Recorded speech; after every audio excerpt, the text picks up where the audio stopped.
Hello guys, আমার হাতে রয়েছে ভিভো D3 আলট্রা স্মার্টফোনটি।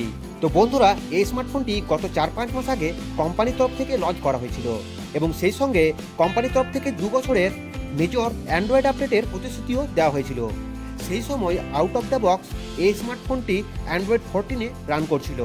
তো আপনারা দেখতেই পাচ্ছেন যে ফোনটিতে অলরেডি অ্যান্ড্রয়েড 14 রয়েছে, কিন্তু রিসেন্টলি কোম্পানির তরফ থেকে অফিসিয়ালি অ্যান্ড্রয়েড 15 রোল আউট শুরু হয়ে গেছে।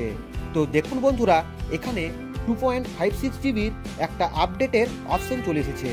তো বন্ধুরা, চলুন বেশি দেরি না করে এই আপডেটটিকে ডাউনলোড করে ইনস্টল করে নেওয়া যাক।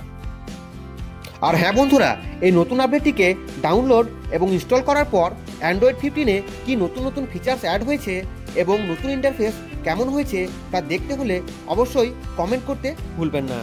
তো ধন্যবাদ বন্ধুরা ভিডিওটিকে সম্পূর্ণ দেখার জন্য।